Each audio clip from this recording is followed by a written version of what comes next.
Hello, and welcome to the Brothers and Sisters Circle, the show that brings the Black community together. We'll discuss the ins and outs of relationships, healing, health and wellness, purpose, and ways to move forward. Let's welcome our host, Marc Monplaisir. My name is Marc Awesome. Monplaisir. I'm your host. And today we're going to have such a great discussion. I have two of my brothers with me, my brother Gene and my brother from the Upgrade, the man himself. We're going to talk everything fatherhood. We'll talk about what it means to us and how we trying to be the best fathers that we can be in spite of, what we were taught and, weren't taught. And we trying to change the narrative in our communities and be this great fathers for our children. So, fellas, welcome. So happy to have you here. Let's start with Eugene. Introduce yourself. Tell everybody who you are, and tell them about you. I know you have a daughter, and just tell everybody what fatherhood is to you. Okay, my name is Gene Davis. I'm an independent personal trainer in New York City. I mean, it's not really important. What's important is that we're here to talk about fatherhood, and I became a father. So for me, fatherhood is a little different, I think, for most guys, just because the way that I was raised, I was always super selective about not just who I slept with and who I would potentially procreate with. So I was 43 years old when I had my daughter. I was 36 years old when I got married. So like I waited and picked for me what I thought was the perfect wife and the perfect mother for my child. So when my daughter was born, it was years of like planning. I mean, I can remember in my 20s, bro. I bought a book called I could bought two books, 1001 African Names, and I went through all the names, the boys and the girls' names, and I circled all the names that I liked the name and the meaning, and then I put those books away. And then when I met my ex-wife, I pulled the books out again and I narrowed down the list. And then when she told me that we were pregnant 7 years into our marriage, I pulled the books out again and I narrowed the list down again. So my daughter's name was like decades in the making. Like her name was something that I had been working on for a long time. But so when my daughter was born, you know, and every parent knows this, it was life changing, man. It's like Yeah. here I am, I'm 43 years old. My dad was 43 years old when he had me, so that was like very profound for me that I had my first child at the same age that my dad had me. And at that time, I was working in the pharmaceutical industry, and I made sterile antibiotics and homeopathic drugs for a living. And at that time, I had been doing it for like 17 years.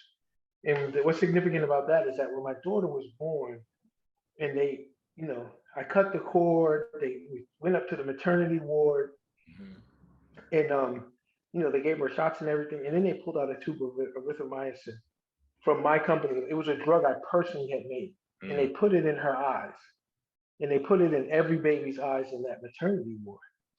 And so, like my first moments with my daughter was her interacting with a drug, that I made, and all these other kids, and it was just profound to me, like something that I was helping. There was a connection there in our first moments, Mhm. and when your child is born, like something snaps in you, and you can't turn it off. Like something turns on, you know like I'm like a secret service agent with my daughter. We have all these protocols for where she's supposed to be Yeah. relative to me, walking up the stairs, down the street, anywhere we are, she has to be. I'm in between her and any potential danger. You know what I'm Right. saying? It's like I can't. And I think to myself, like, I don't want to make my child like fear the world, Mhm. but I can't turn off that level of I know overprotectiveness. exactly what you're saying. Yep. It is insane, Yeah. you know. And if it's there's nothing that can compare to you know fatherhood, like having a relationship Right. with your child. I gave up my house. I gave up my former career. I gave up everything to move to New York City because I was living on Long Island and she was living here in the city. And I would pick her up every 2 weeks. And she started throwing tantrums because she wanted to be with me longer. I said, I can't, this can't be. So I moved. This is why I'm out here, man. Like my whole life has been built around me spending time with my daughter. The funny thing is now that she's a teenager, she wants to spend time with her friends. So That's how it is. so That's how so it I is. did all of that. I did all of that, and now I'm the odd man out. But It's so worth it.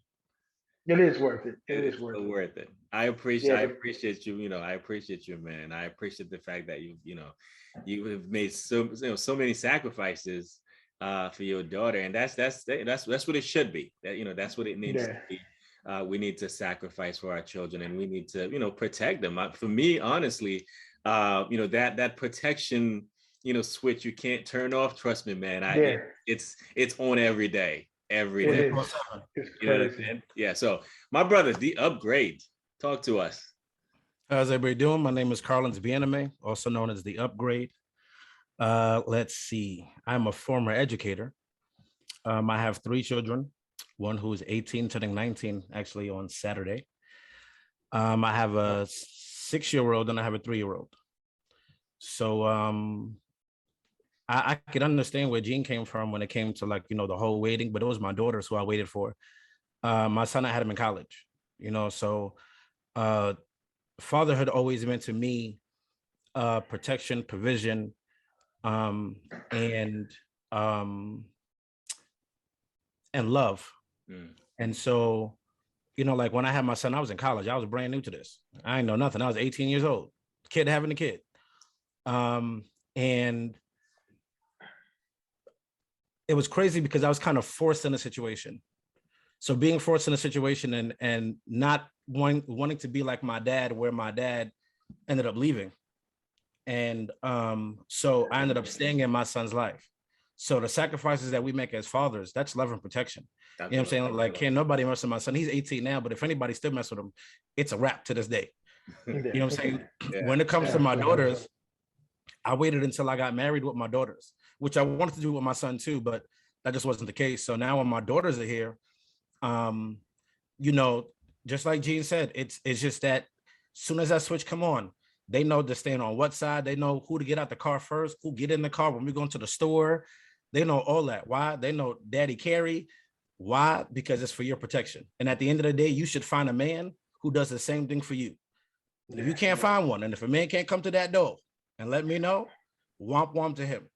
You know what I'm saying? Like, I never knew what it was like to love until I had my children. Yeah. And it was a difference between a boy and a girl, because with men and my boy, it's like there's an understanding of now how to love another man. Right. You know what I'm saying? And not love them in that way, love them in a way where it's just nurturing, it's caring, like, yo, you're my bro, or you're my son. With my daughters, they had taught me the nature of women. Right. Patience. Like the nature of women. And so like, that's the reason why I love fatherhood so much, because I have learned through them and through their youth how we are supposed to act in our nature as men and women, what we do and what we don't do. Right. And you know what I'm saying? Like, it's a blessing to have children. I guess that any guy who doesn't take care of their kids, I don't know what to say to them. Right. But it's literally like it's like a blessing, even though we go through the struggles, the heartaches, the pain. Yeah. It's a blessing in disguise. So absolutely. Definitely. I appreciate that. Thank you for sharing that. So, well, for myself, I have a 6-year-old. She just turned 6. I had her when I was 33. Yeah, so 33, got married when I was 32, actually. So I had her after that. And it's, that switch of protecting your child. Honestly, I'm glad y'all shared what you shared about, always have this it's worries, right? You have this constant worry about, I got to keep her safe. Like, what if this happened? You know what I mean? Like, I would feel horrible. And I've had those thoughts where I'm like, okay, so I can't keep her in the house forever. Yeah. We have to go into the world, but at the same time, I feel like I need to protect her at all time. That's my job, to make sure she's safe, to make sure she has everything she needs. And I'm happy doing it. Like, there's no burden doing that. Like, to me, I was created to do that for her.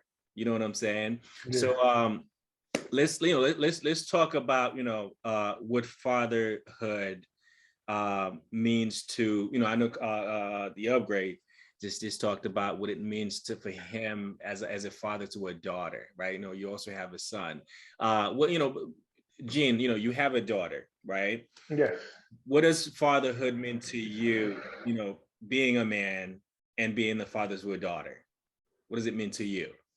I mean, the biggest thing it means to me is like a lot of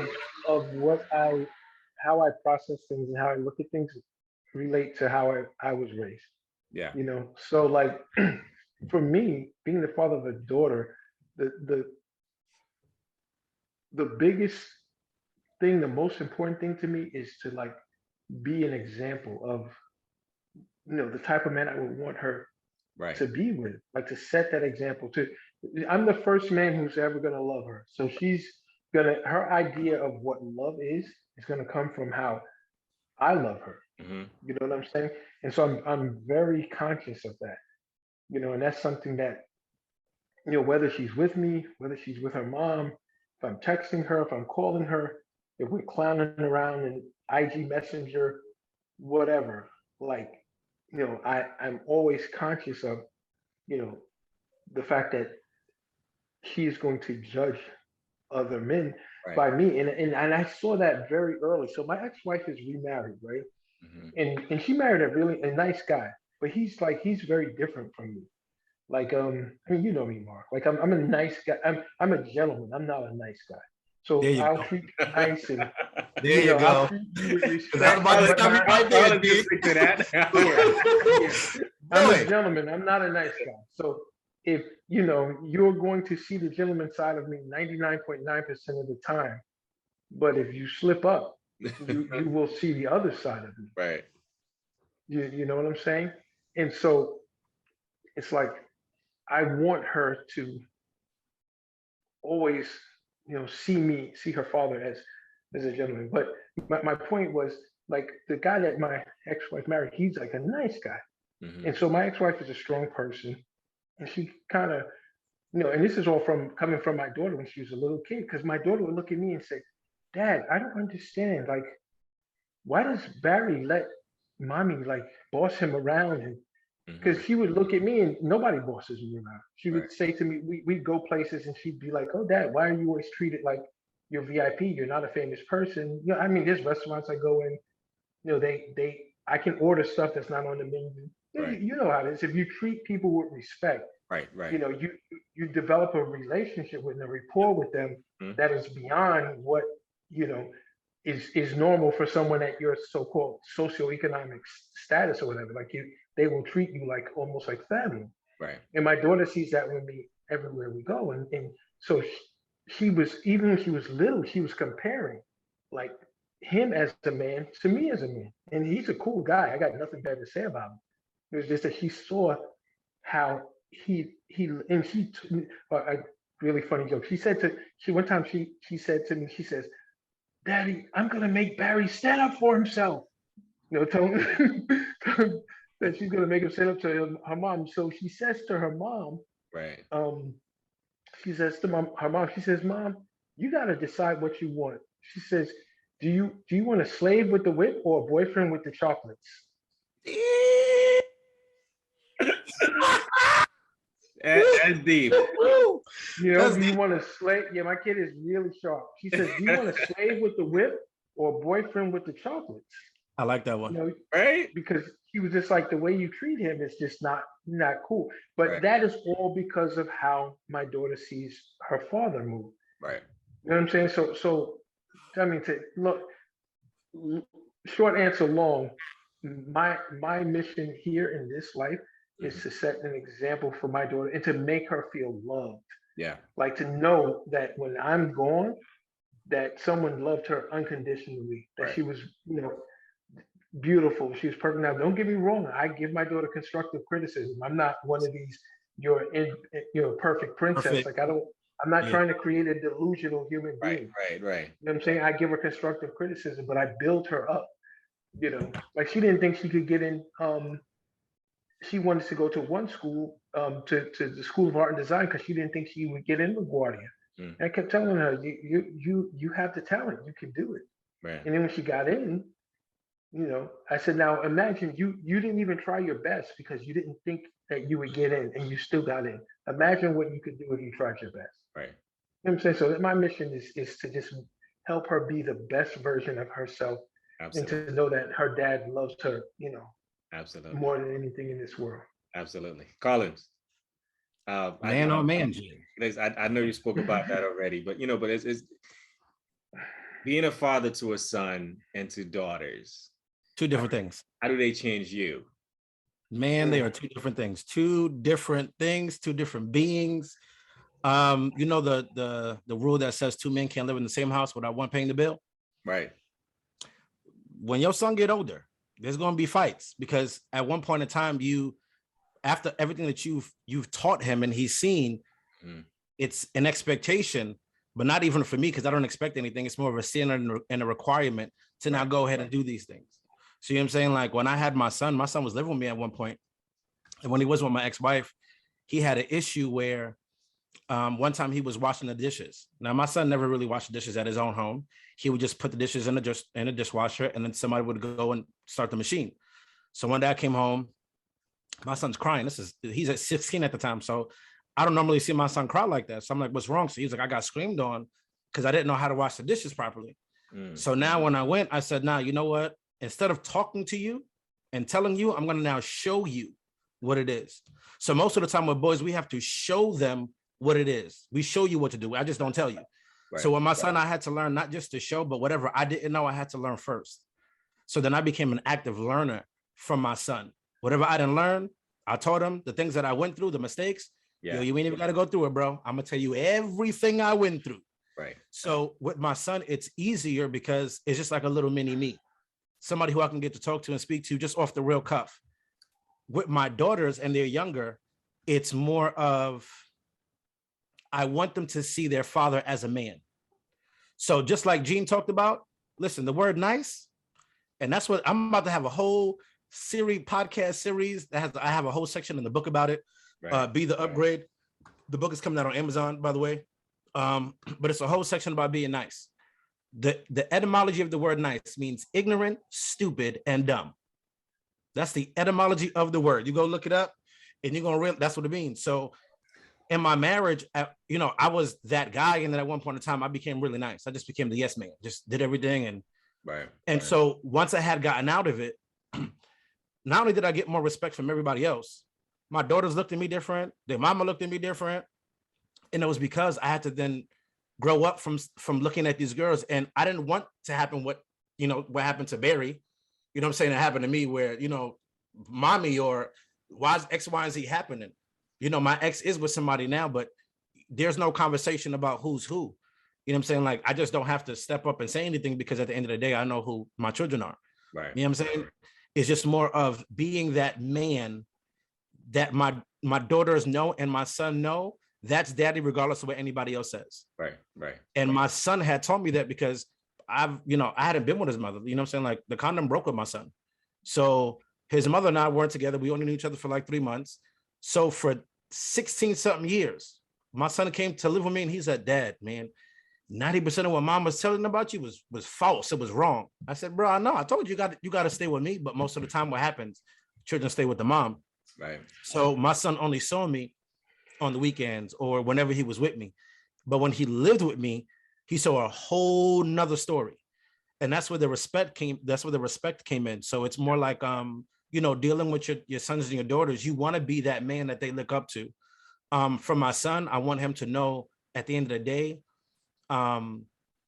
you're a man. There are things that you have to do. You might not like it. You might not want to do it. You're going to have to go do it. Yeah. With my daughters, I want to teach them that at the end of the day, I'm an example of a person, just like Gene says, somebody who loves you unconditionally. But at the same time, I don't give you the fluff. Right. You're going to know who to deal with, who not to deal with. You're going to know how to protect yourself. You know what I'm saying? Because most of the time you have a lot of these women who are not with anyone. Mm-hmm. So I don't want my daughters, if that's the case, to not be with anybody, that then they can't even defend themselves if they're by themselves. So it's more like being able to be conscious of the world that's around them and know how the parts move. Yeah. Because growing up, I learned them a little too late. I saw things a little different. But now as a father, it's a whole nother ball game. And you know what I'm saying? Like, just like you said, Mark, I wouldn't change any of the hustle, any of the struggle, any of the sacrifice, because that builds me as being a man. When my daughters sit there and say, Daddy been through that. Oh, nah, you can't even talk to, oh, he been through that. Oh, no, you can't even deal with that. You know, so things like that allows even me as a father to sit there and say, yeah, I'm doing the right things for them. And I'm still being that example. Right. My youngest, she cries for me every other day. She has tantrums at the school. We don't live together. You know what I'm saying? What's going on right now? She wants me more than ever, and I want her here too. It's just the fact that because of things going on, so I still keep the phone calls going, the messages. You know, when we get to speak, or when, you know, mom drops them off, or when I go pick them up, and I give them that quality time, and they're gonna know that. So I don't pick up my phone during that time. I might take a picture or video, but I don't pick up my phone. I don't talk to anybody unless I talk to them before they came in. It's always their time. And so it's just giving them their time and knowing that I'm, you know, find someone who's going to give you all their time too. They're doing them, but they're giving you all their time too. Right. Absolutely. No, I agree. For me, honestly, you know, I when I had a daughter, when I became a father, and the thing for me was to, you know, to be the guy again, you know, like both of you said, that she can, you know, look up to, and the guy who, you know, who's gonna love her without any, you know, other motive, but just loving her as a human being, as somebody I was, you know, given as a gift, you know, to raise and help guide and teach and protect. So you know, I definitely feel like for me, what has changed me was, you know, she taught me to be patient a lot. You know, she taught me to be vulnerable. She taught me to be, I mean, just to be a different person, just so I could, you know, share someone better and healthier with her. And the moment that I, you know, I knew my, you know, the way I live my life was going to affect the way that she makes her decision later on in life. I decided to, you know, to be a different person, to be a better person. You know what I mean? I was intentional about going on this journey of healing and understanding who I was. I used to be this nice guy. You know, to be honest, I was a nice guy. I didn't really know how to set boundaries for the most part. So, you know, I've allowed a lot of things to happen the way that I wouldn't, you know, they wouldn't have happened, you know, had I been more aware of who I was at the time. But, you know, but when she, you know, became in the picture, it was time for me to be different. It was time for me to be healthier. So I can definitely say that, you know, having her has changed my life personally, and you know, being better for her, you know, as a father, you know, being the man that I can be proud and say, you know what, if she has somebody like me, I won't be mad. You know what I'm saying? And she can also look at me later on and say, you know what, my dad was a good man. You know, my dad loved me. My dad protected. My dad, you know, did everything that he could possibly do to make sure that I have a healthy life, you know, a good life. You know what I'm saying?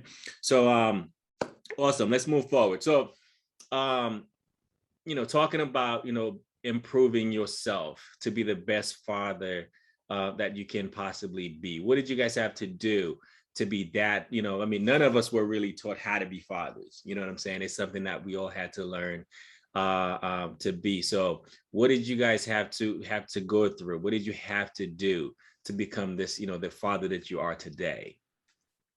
Well, I think for me, the very first thing I had to do was so you know, me and my ex-wife, my daughter was about 2 years old, Mm-hmm. and so um, you know, prior to um, meeting my ex-wife, like maybe 6 years before I met her, I realized that, you know what, dude, if you're gonna if you're gonna ultimately, because I was undecided if I ever wanted to get married.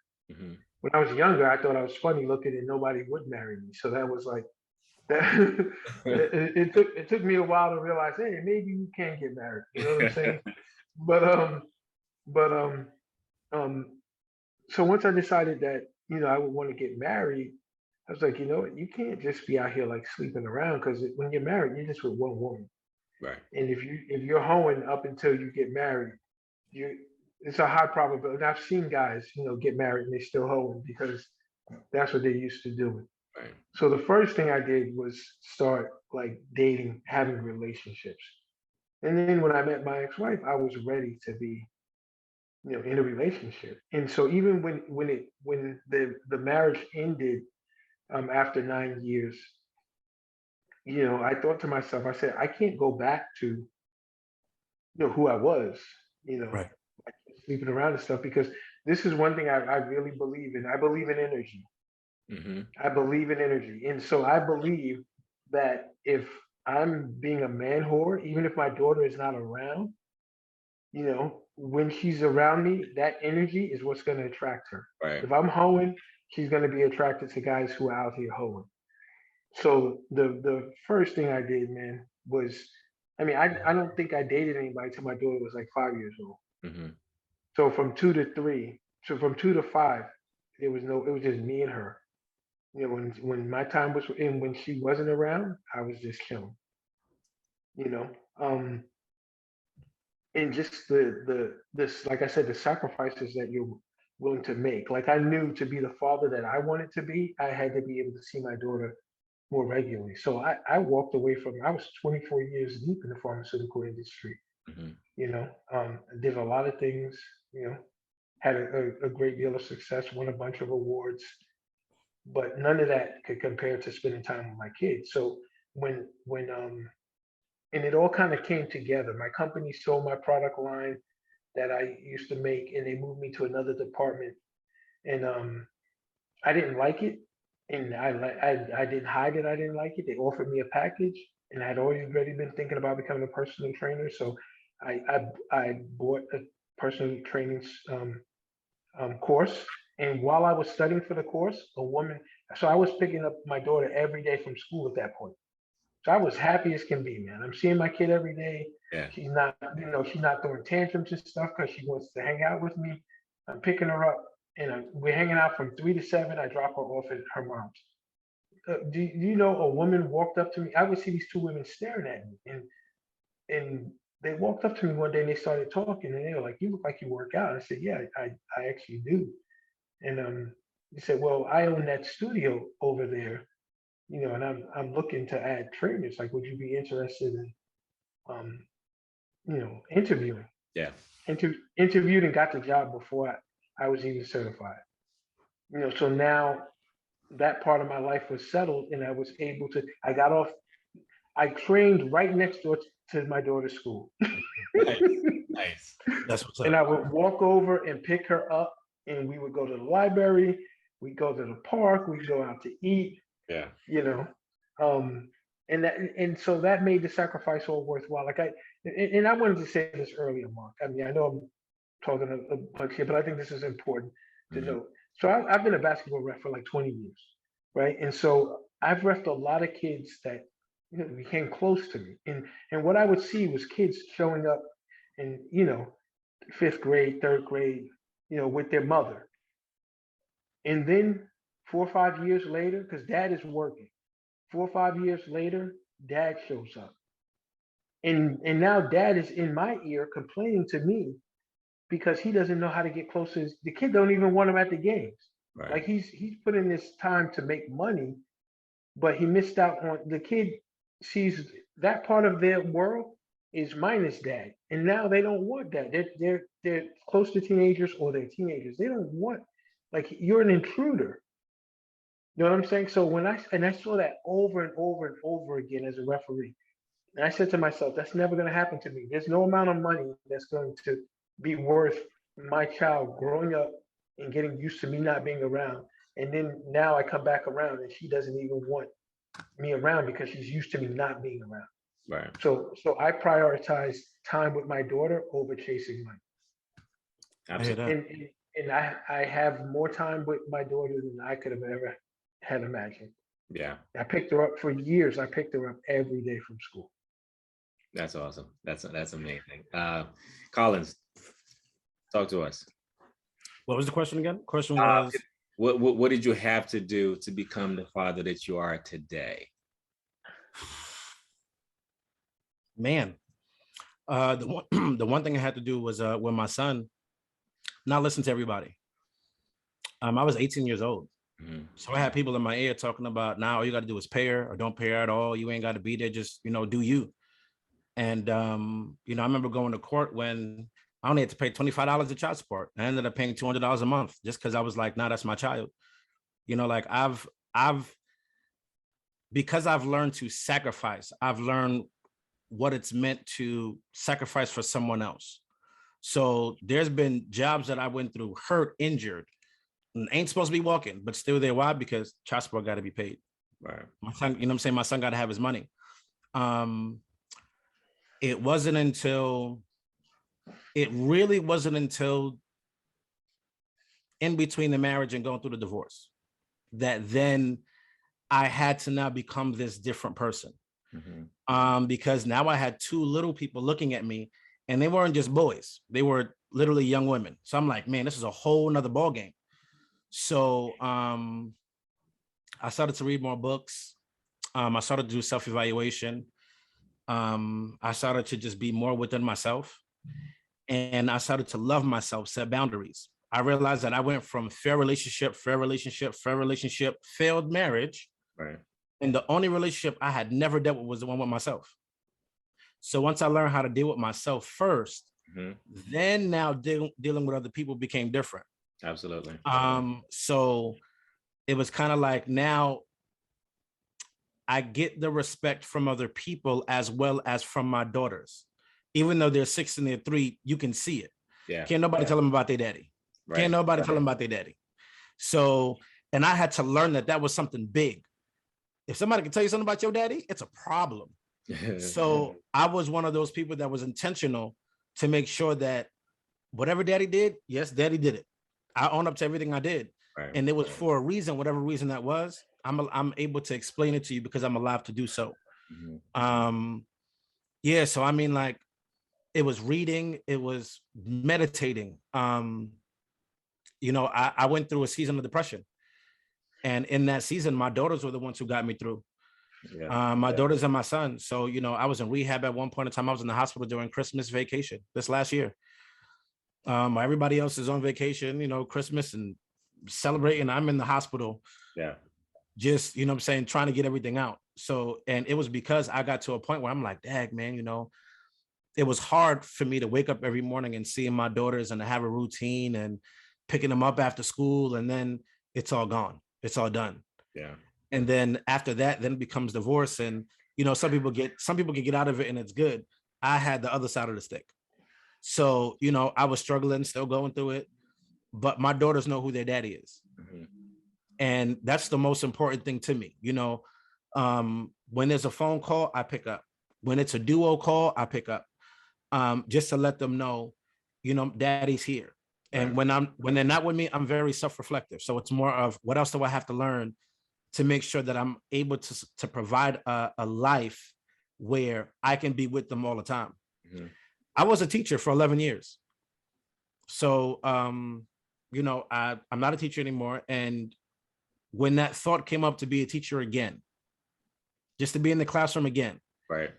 I was like, man, you know what? I don't think I want to do it because of all the time that it takes away from me and my kids. So I just had a glimpse of me picking my girls up from school every day, just a glimpse. Yeah. And I had a Kool-Aid smile on my face. And I said, you know what? Whatever sacrifice I make right now, it's going to be for me to pick them up every day from school. Right. You know what I'm saying? So it's more of, and I had to learn that because I wasn't able to do that with my son. So then it was also a learning lesson as I taught from one child to then the next 2 pairs. It was more like I didn't learn how to be, I was learning how to be this man at the same time how to be a father. Right. By the time now I became a father to my daughters, I'm now a father, But now I'm learning how to be a man to now these two girls as well. Because just like you said, they taught me how to be a little softer. Mm-hmm. They taught me how to be a little more patient. Because I'm quick to be like, yo, shut up. You. But now it's more like, okay, now I see why you're crying, or now I see why you're upset, or oh, you just want attention. And because of that, it allows me then to understand women. It allows me to understand females, not just their moms, but just any female. So I'm a very observant learner. So I learn from my kids, and from my kids, then that's how I go do.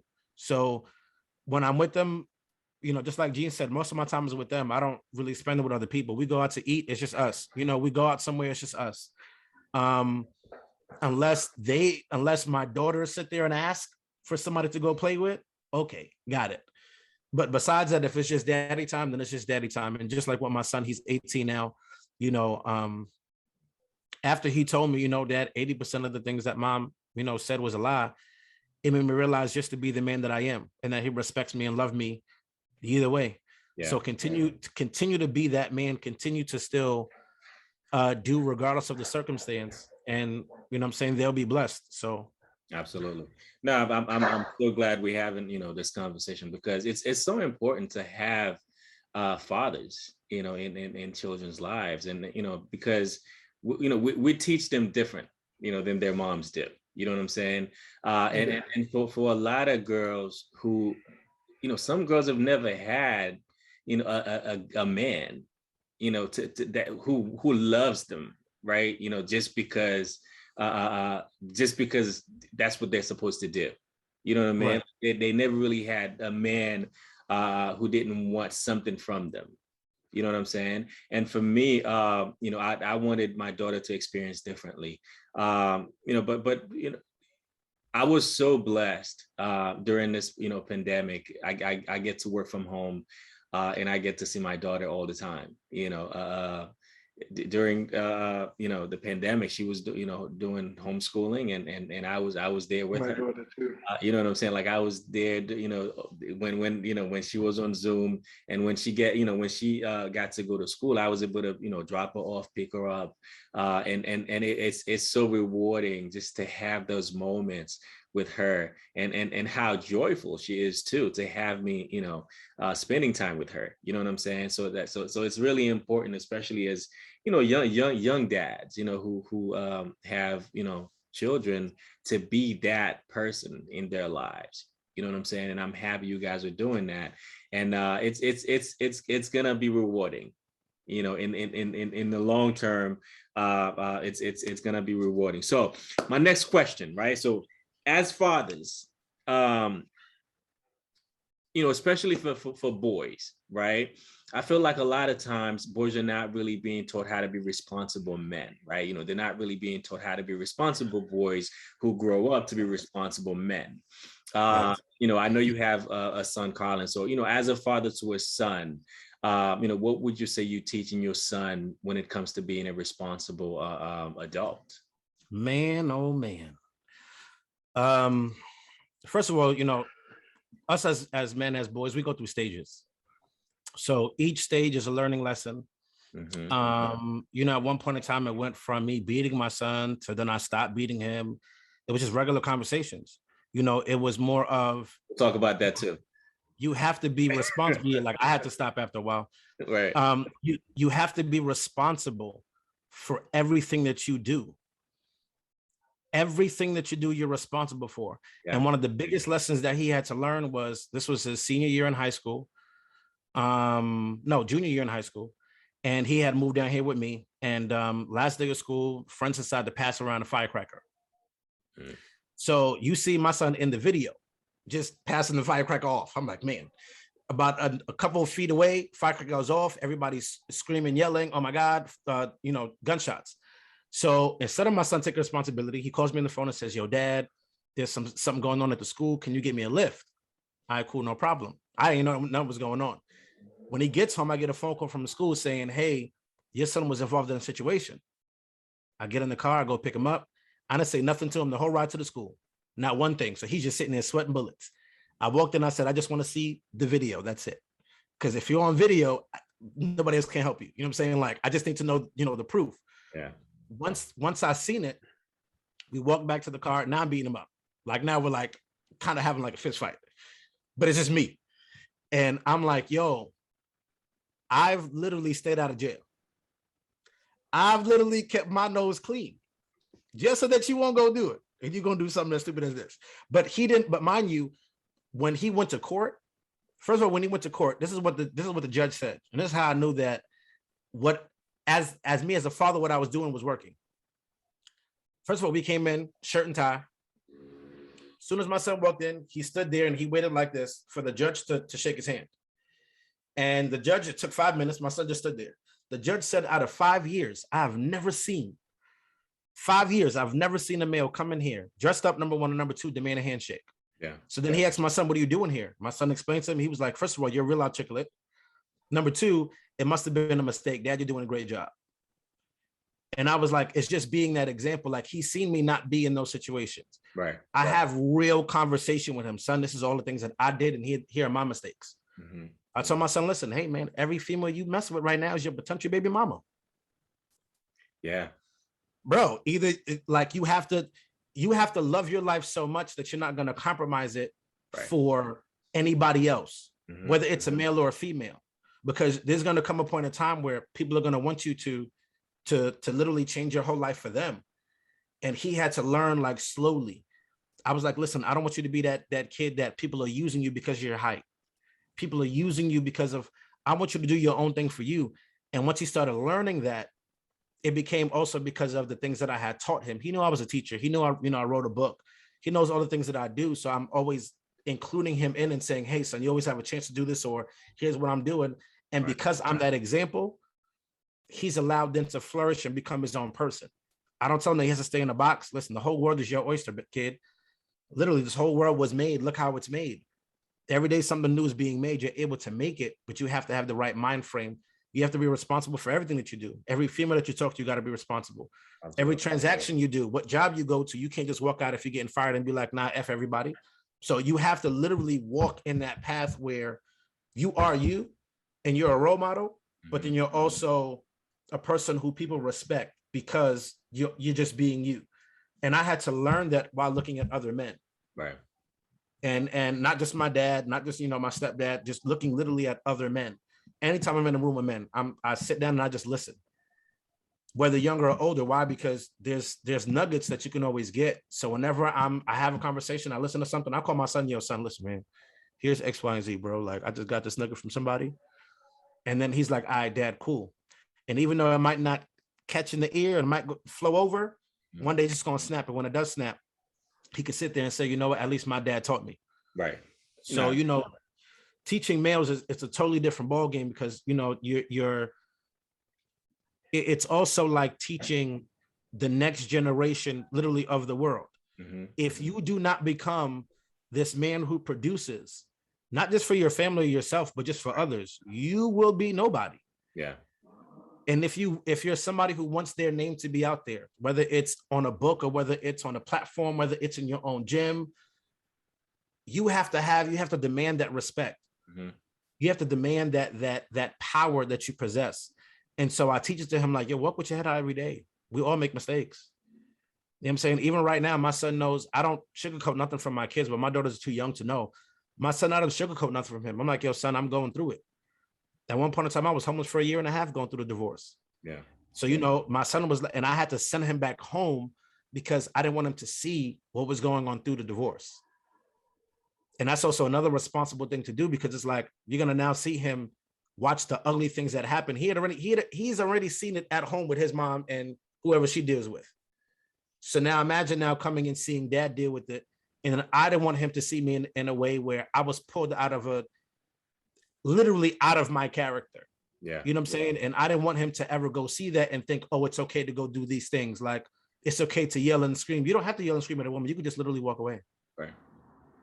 Yeah. Just walk away. Absolutely. But now that he's learning these things, he's becoming more of the man that I've always wanted him to become. So it's just watching him grow. To this day, I still don't know how I have an 18-year-old turning 19. I'm still on the train. I'm sitting there like, yo, This kid is about to be 19 years old. Like, he's a grown man. Yeah. But at the same time, he hasn't been through a lot of things that other boys have been through. Right. So, you know what I'm saying? I've done a good enough job in that sense. It's now him now flourishing from everything that I've taught him, and now go learn from other men as well. Right. No, that's I'm glad you say that, because what I realize, I have younger brothers. The way that, when a father is involved in a son's life, the behaviors are different, the dynamic is different, the mindset is different. Pretty much the way they see life is different. Yep. So it's really important as fathers to sons to be involved, especially when it comes to teaching them responsibilities. So now, Gene, you have a daughter, and we live in a culture that doesn't really teach accountability to women. Doesn't at all. I know I'm gonna catch some heat for that, but we've all been there. I'll take it for you too. I will take it for you too. That's the reality, right? So how would you say you're teaching your daughter to be accountable for her choices, her behaviors, her her mistakes, her life? Well, I mean, that's something I've always done. It's not something that and again, it goes back to my upbringing. Like in my home, accountability was for everybody. There was no such thing as like, I have 3 sisters. My sisters got married, they had kids. None of this. My sisters are respectful of me. You know what I'm saying? My sisters are accountable. I mean, but my mom, my mother and father split up when I was like 3 years old, but my father was always around, and my mother was raised by her father. So my mother's mother left when she was very young. So my mom grew up with she had reverence for her dad. You know what I'm saying? That's so my mom spoke to me and my brother like men from the time we were young. My mother, I didn't get this whole, beat down thing that a lot of guys go through when they're raised by single moms. But so I passed that on to that accountability that I was taught. I passed it on to my daughter, and I started it really young. So like one of the things that she used to say when she was little, and I think she was just mirroring somebody. Sometimes she would say to me, she'd say, "Dad, I'm bored," and I'd say, "You're bored? Then consider that you're boring." And she would say, she would be like, "You're calling me boring?" I said, "No, you called you boring." And she's like, "What do you mean?" I said, "Well, Noni, who's responsible for your experience of life?" Right. Who? So you are responsible for your experience of life. So if you're bored, then it must mean that you're boring. So if you're not boring, then you go and get up and you find something to do. I said, listen, you have tons of books, you have this, you have that. Like, and even just your imagination. Like, there's never a reason. You should never tell me that you're bored, because every time you tell me, that's what I'm going to tell you. And so with everything, I hold her accountable. Right. I don't make any excuses for her. And she's, at this point, she's used to it. But when she was little, she would push back because, she's my baby girl. She expects me to, right. And I did, come on, I absolutely baby my kid in a lot of ways, but not when it comes to that, because she needs to understand that in this life, her experience of this life is 100% her responsibility. And I explained to her the difference between like fault and responsibility. I tell her, like, things, life is not fair, and things are going to happen that aren't your fault. But your experience of life through those things is your responsibility. Yeah, how you choose to view them is your responsibility. What you take from it is your responsibility. If you let something crumble you and break you down, that's your responsibility. Even if it wasn't your fault that something happened, it's always your responsibility, because this is your life and nobody can live it for you. It's up to you. Absolutely. Absolutely. And I drill that into her all the time. Yeah. No, I like that. I'm going to take that from Eugene, and I'm going to use it for my daughter. Because my daughter's always grown-ups too. No, I'd say listen, it to grown-ups I too, say and it they to say that they're, grown-ups. yeah, I say it to grown-ups now. You know what I'm saying? I mean, my daughter's yeah, a 3 and 6. So, you yeah. know, like I teach the 6-year-old more accountability than I do the 3-year-old. Yeah. But it's crazy because most of the conversations that I'm having with women, it's about accountability. Right. And then when you're now talking about our daughters, well, who are raising our daughters? Because when a man raises the daughter, then you get what your mom put out, where she understands men, and then she understands a boy. And okay, I see how these boys are supposed to be raised. I see how they are. All right, let me go and raise them in a fashion that's due for them. Right. But then when there's no accountability in the house, and it's just, well, it's everybody's fault and somebody else's, then they're never going to they're never going to understand and say, hey, you know what, this is my fault. Right. This is my responsibility for something that I've done, as opposed to something that I did not do. And it's, well, you know what, I still have to be accountable for what's going to happen next, instead of just putting it out there and just saying, hey, somebody go fix it for me. Right. I can't have my daughters being raised like that, because this world is a little crazy. No, you know, I've had to have this conversation with my daughter so many times. You know, she'll do something, and they, you know, and then she'll say, you know, no, it was because of this happens. You know what I'm saying? And I've always had to tell her, no, you know, that this was your part of it. You know what I'm saying? This is the part you played in this situation.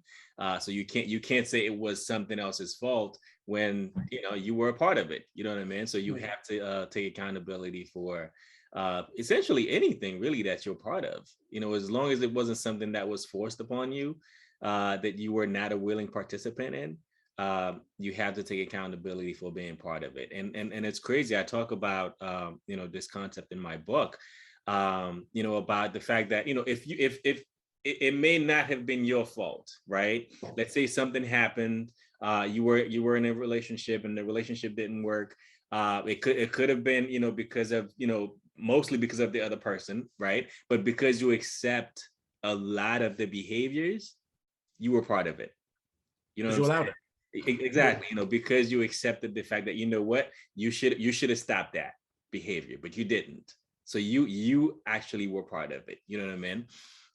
So, you know, talking about accountability and, you know, being raised by, you know, one parent or both parents, when it comes to, you know, being logic or emotional, how are we, as fathers, you know, teaching, I'll go with you, Carlens, how are you teaching your son to be, you know, to balance his emotions versus his, you know, logical reasoning? Well, first I go back to nature. So I told you I'm an avid learner. So, you know, I don't just speak stuff out the fluff. So when I tell my son, I say, listen, man, men and women both have masculine and feminine energies. We both have them. The difference is that they also represent the gender that goes with it. So there's a point where you can cry. It's okay to cry. Right. I cry. But when you boo-hooing about nothing, it's a problem. There's a time where you get a scrape on your knee. You know what I'm saying? You can cry. You know, let it go. But at one point in time, you have to really think to yourself, okay, so what is this crying gonna keep on doing for me? Am I gonna heal from me crying? Nah, bro, not. Instead, you're gonna have to keep on going, bandage it up. You're gonna have to keep on moving forward. I teach my son that it's okay to have his emotions. He just has to be logical about how he uses his emotions. Mm-hmm. Men are more logical. Women are more emotional. That's not a bad thing. It's actually the balance in between the two. Right. When you have it within yourself, you know when you have to now use your emotion. We use I use my emotion when I'm with my girls. When I'm by myself, oh no, I'm straight hard. Like, ugh. But when I'm with my girls, for some emotion comes out. When I'm with my kids, when I'm with my family. Yeah. So I allow those times to come out, and there's certain energies that have to go back and forth. But I don't teach my son, hey, listen, every time you're emotional, just start crying and boo-hooing and act like you don't know what's going on. Because then you're going to be either called a certain thing or you're going to be looked at as a certain way. And you don't want to be looked at because it's just something that nature just provides. So if you don't know what's going on, if you don't have your logic or your sense of your plan, and you're just complaining all willy-nilly, you're more like a female than you are like a male. And so at one point he was like, all right, dad, like I kind of see it, until he saw one of his friends start acting like his friend just always was emotional, always crying, never getting nothing done. And I'm like, you see where your friend is compared to where you are right now. And it was more of you thinking and not just sitting in your feelings and saying, all right, man, you know, I'm kind of stuck here. It's okay sometimes to be stuck, right, but it's not okay to be stuck and you're sitting there, you're in your feelings, you're literally doing the things that, you know, it's just even not even towards your nature, but you still end up doing, you know what I'm saying? So it's like, I always teach him. It's like I teach my girls. Listen, and I teach the oldest one now. There are certain things that men don't like. There are certain things that, you know what I'm saying, that whole fighting and talking back and all that, we don't do. When my daughters ask me, hey, daddy, what you doing? Sometimes it's really minding my business. Minding my business. And I said, you know why? I said, because men don't really ask women what they're doing. We don't really do it. So I said, you know what I do? I said, I teach them in a way where the way that I respond to them is, and it's not a disrespectful minding my business. It's more like daddy's just handling what he has to go handle. And then I'm coming right back to, you know, to come to you. Different things that I teach them so that it's always not, you're not always in somebody else's space, because certain men don't like that. Mm-hmm. So I'm teaching them how to balance the masculine and feminine energies within themselves, but then also opening up chakras, closing chakras, you know what I'm saying, moving them around, but it's just learning the energies first. So what my son is just like, yo, masculine energy is what energy is. You see it in certain men. And then you see what happens when certain men are that other energy. And you see how they're treated and how they act. So it's either you can choose, it's your life. Choose whichever way you want to go, but you got to be responsible for what you choose. When you're masculine, understand that masculinity comes with a lot. Right. It comes with not being scared. It comes with sacrifice. It comes with not fearing death. You know what I'm saying? It comes with a whole bunch of things that you have to go do in order for you to succeed in this life, where if you were a woman in certain places, in certain instances, you would fold. And so you have to learn how to maneuver. And I told them, if you don't know how to maneuver in this life, the world's going to eat you up. The world is not, it's not a nice world. The world eats up nice people. So you have to understand your masculine and your feminine energies within yourself. Like I've mastered both. So a lot of people can say, yo, Carlens, you know how to you're really good with social emotional energies. I am, because I've learned how to master it. I'm not going to argue and scream when it doesn't have to be. But at the same time, I know when I need to invoke an emotion so that I can get a certain response. And there were other ways I know when I have to calm down and be like, you know what, let me kind of just be in this energy right here, because I don't need to be this masculine at this moment, because then this is what's going to happen or endure. Right. So I just teach them the energies. When you're outside, you ain't being tough with 10 dudes walking up to you. Unless you Bruce Lee or the It Man, you know what I'm saying? So it's like you have to then kind of think logically and think, okay, so what's going to happen if I maneuver in this way? But at the same time, not just off your emotion, like, nah, he said something to me, so I'm just going to go punch him and fight him. That's just off your emotion. You really have to think everything you do. Right. And I'm glad that I had girls and boys, because now I see the difference, where my daughters would do first. They'll slap you first, then think later, oh my God, I'm so sorry. Where my son would be like, you know what, if I smack you, what's going to probably happen to me? And I don't mind that, because that's nature, but that's how I want my son to think, where, yo, think before you act, because when I was younger, I wasn't taught that at all. So I was doing a lot of emotional stuff first, instead of doing more logical things. Right. Where now I'm more able to be like, you know what? Yeah, nah, I got to think first before I do these things. And then certain things, you know, you want your peace. As you get older, you want your peace, you want your joy, you want your happiness. So that comes with then setting up boundaries. Right. So you have to set boundaries within yourself. You got to know what it is to not be a nice guy, and to sometimes stand up to yourself. And what does that mean? The first time my son stepped up to me, I ain't fight him or nothing. I was like, man, I'm proud of you. I am proud of you. Yeah. You learned. You got it. Right. But mind you, somebody else, I'll probably be like, no, you're about to get punched in the face. You know what I'm saying? Because my son had learned all the things that I had taught him from younger, like, yo, just learn how to control your emotions. Just learn how to literally think before you act. Think the whole way through. So I learned how to play chess, and learn how to play chess, you have to learn 3 steps ahead. Mm-hmm. So in learning 3 steps ahead, just think 3 steps ahead. What's going to happen if you get here? Right. It's helped my son out. It's helped me out. Absolutely. Out, so yeah, I mean, that's also part of being responsible. Gene, how would you say you're teaching your daughter to to balance emotions and logical, behaviors? Well, I think that's been one of my biggest challenges in the sense that because I'm extremely logical. Like Yeah. I'm not, you know me, bro. Yeah. I'm not a reactionary. Um, I'm extremely logical. Like I don't process things emotionally. You know, my daughter is one of the few things that can get an emotional reaction out of me. Right. It's her, but I mean, and to the point where, I've driven most of the women in my life romantically crazy because they get emotional and I don't. And so as far as they're concerned, I don't care. Right. Right. Yeah. I don't Right. care. But We do again, care. that's what Yeah. I know. but again, that's what was modeled. That's what was modeled for me, man. Like, Yeah. I had a mom who was raised by her father, and I had my dad my oh my God, my dad is totally not emotional. My uncles, so it's a challenge because my daughter was either blessed or cursed with my brain.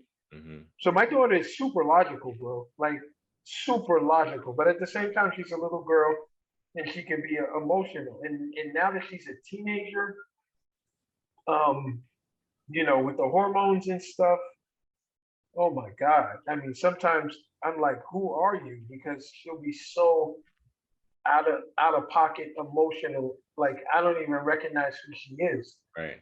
And so like you guys said, it forces you to grow because I've been forced to like deal with this version of her Mm-hmm. that I never knew before, and that's constantly changing as she gets older.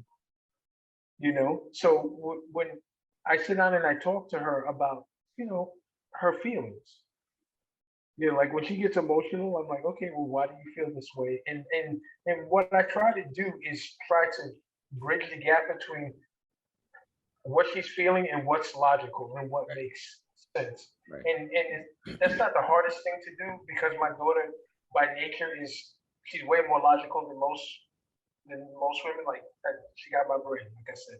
So, but the dealing with the emotional part of her now that she's a teenager has it's been a big challenge for me because it's like I basically had to throw out the window my perception of who my kid was. Yeah.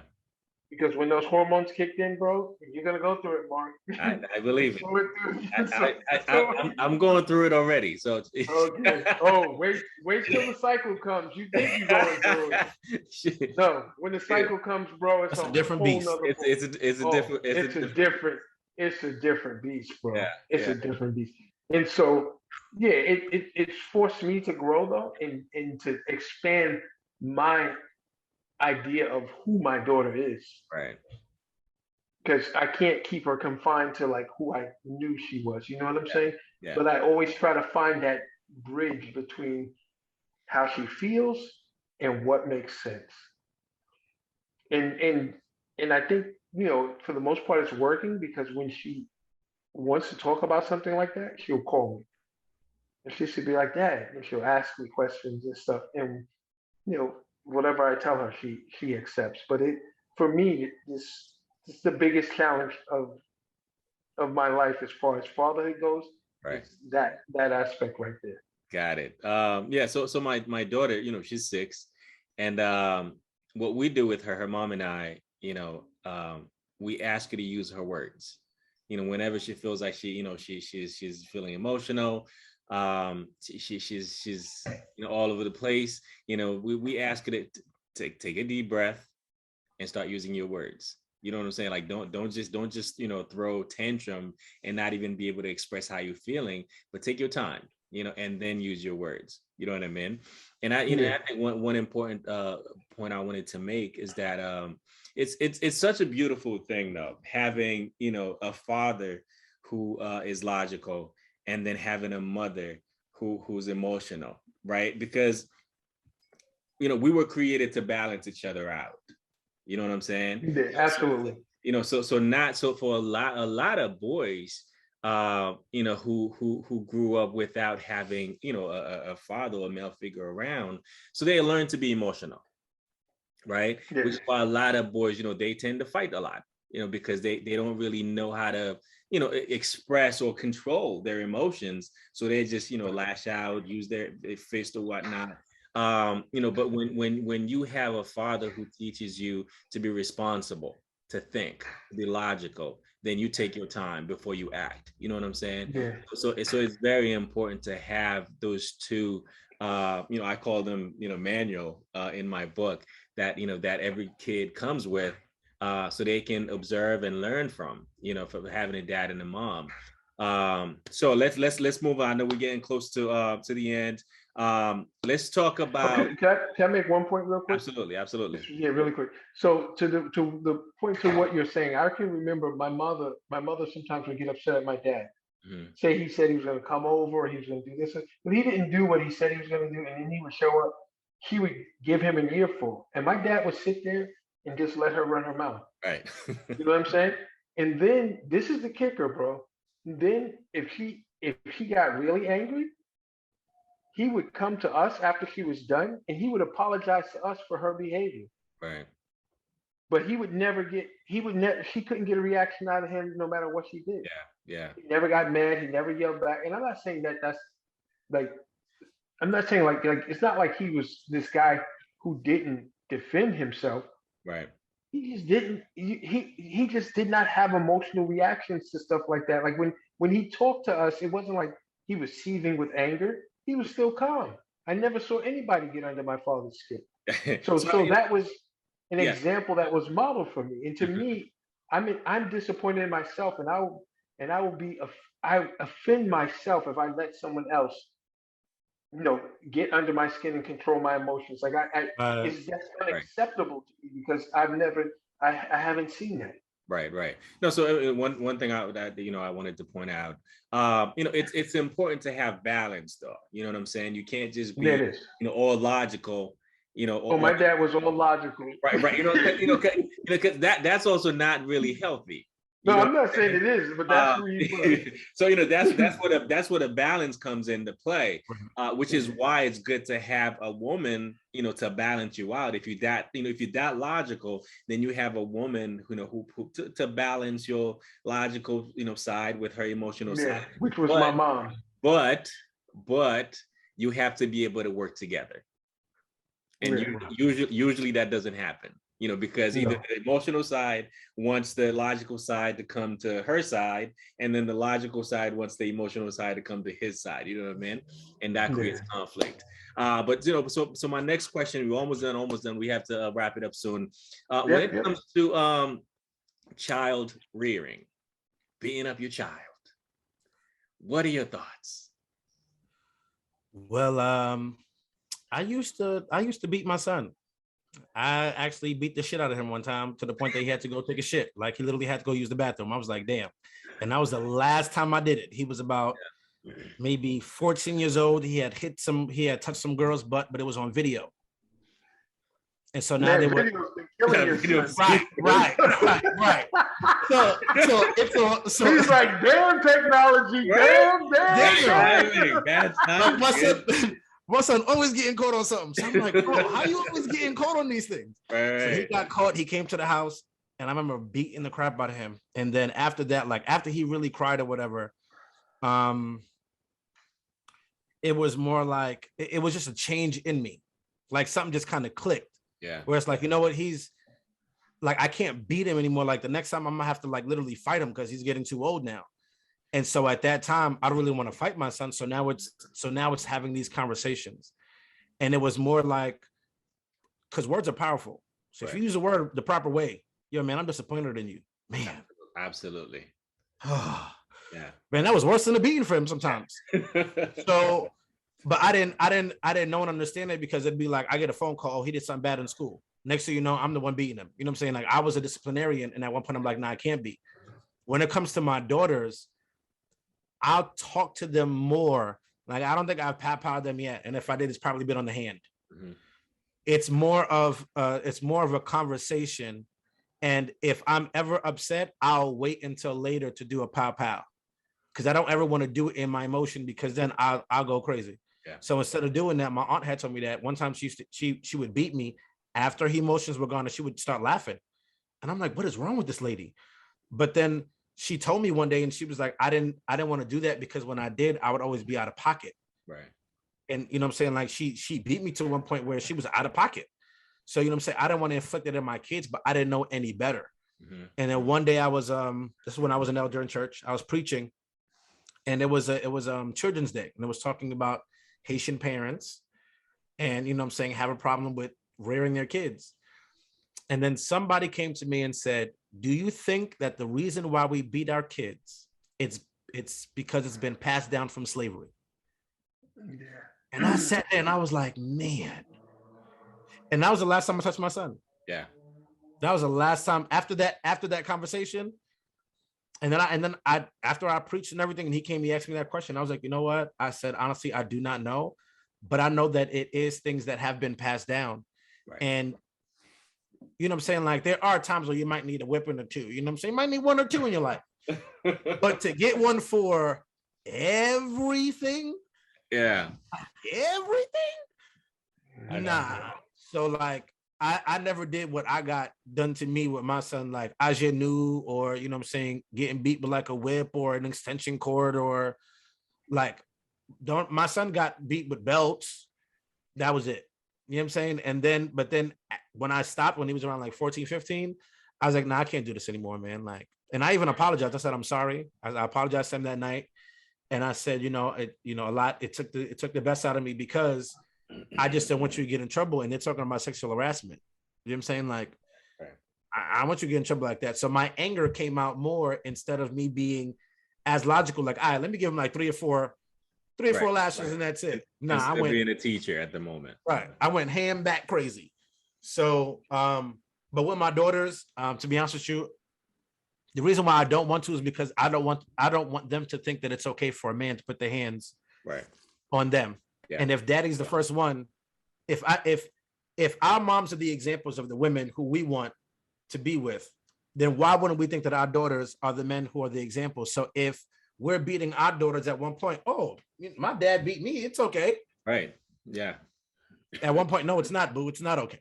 Right. It's not okay. Gene. Yeah. What do you think? All right. So, I mean, I've never spanked my daughter, ever. A couple of times her mom threatened to spank her, and she called me.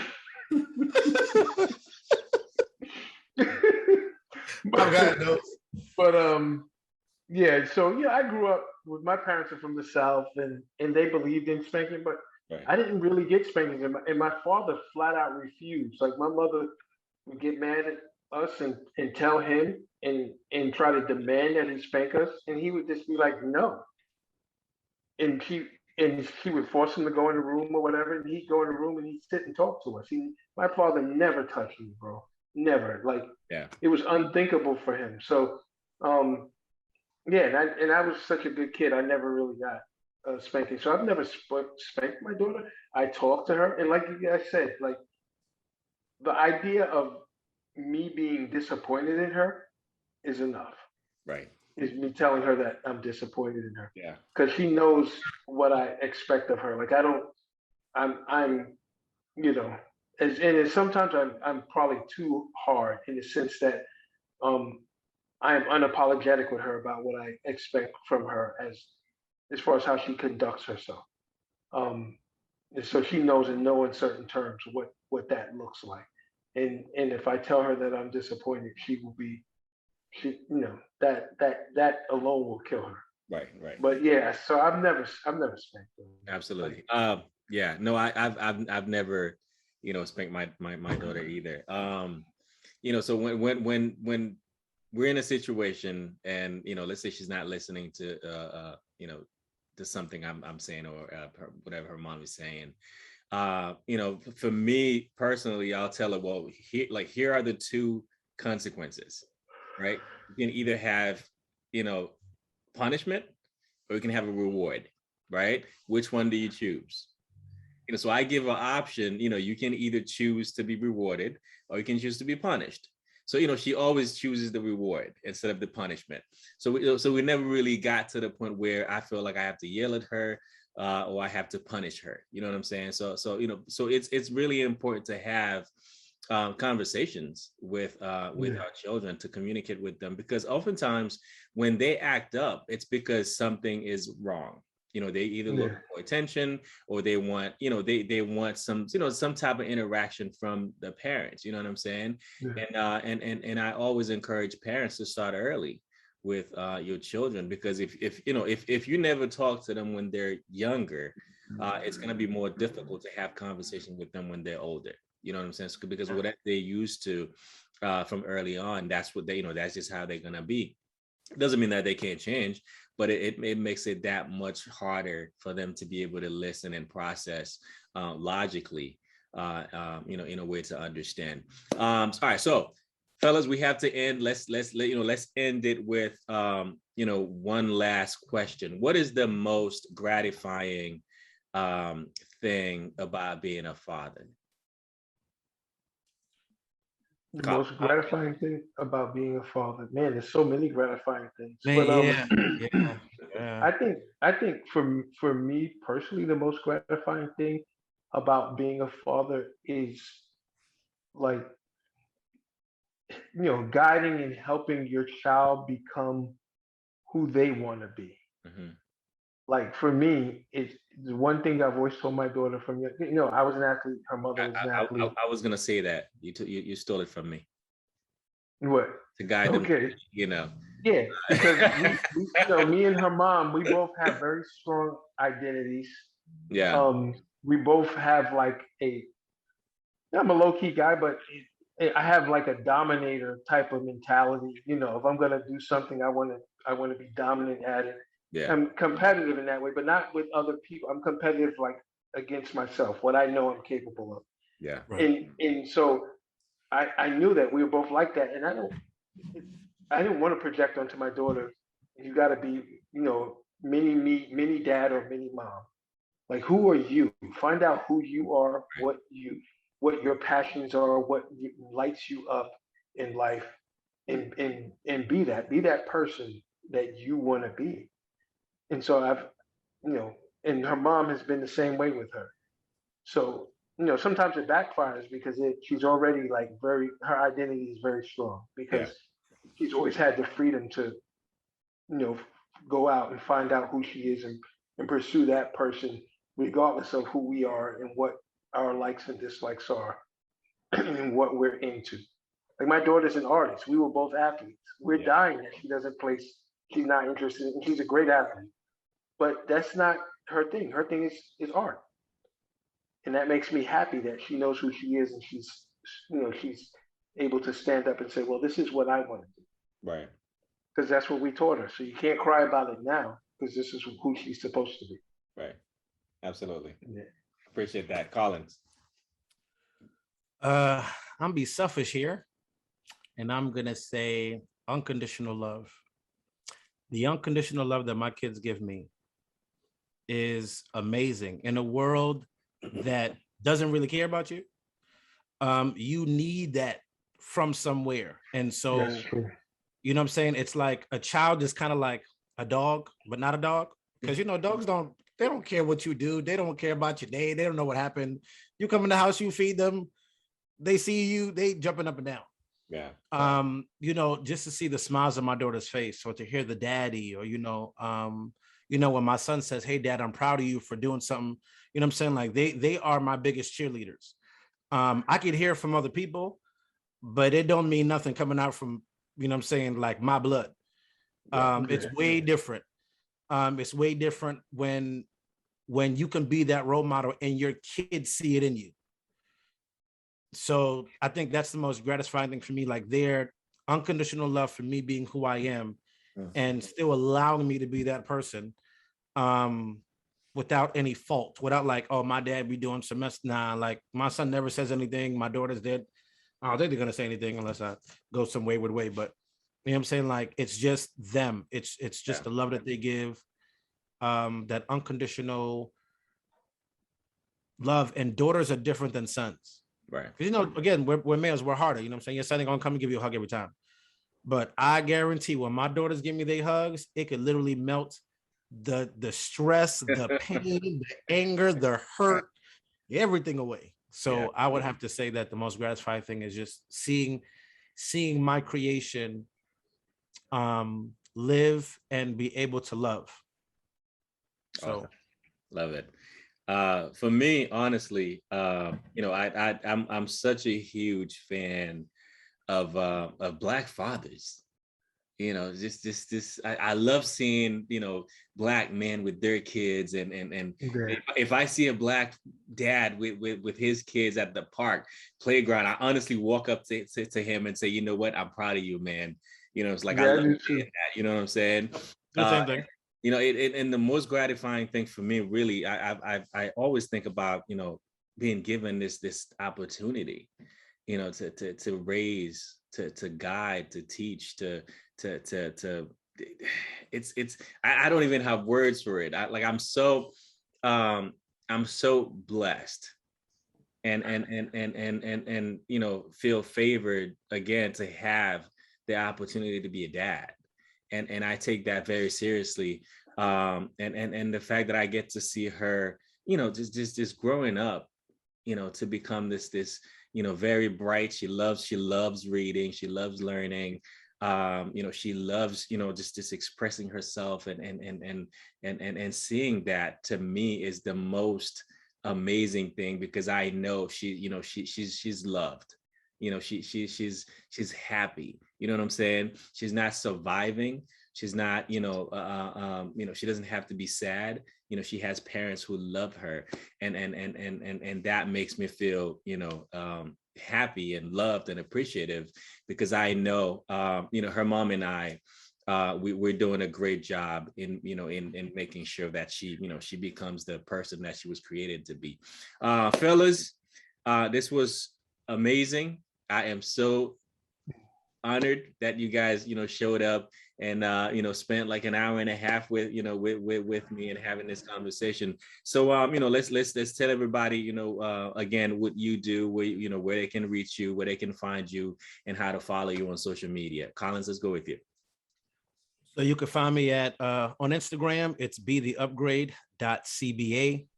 There's also Be the Upgrade podcast that's about to come up. There's also Be the Upgrade YouTube channel that's about to be up. The book is about to be on Amazon called Be the Upgrade. And so, yeah, just find me on social media. My name is Carlens Bieneme. That's pretty much it. Yeah. Appreciate you, brother. Jeans.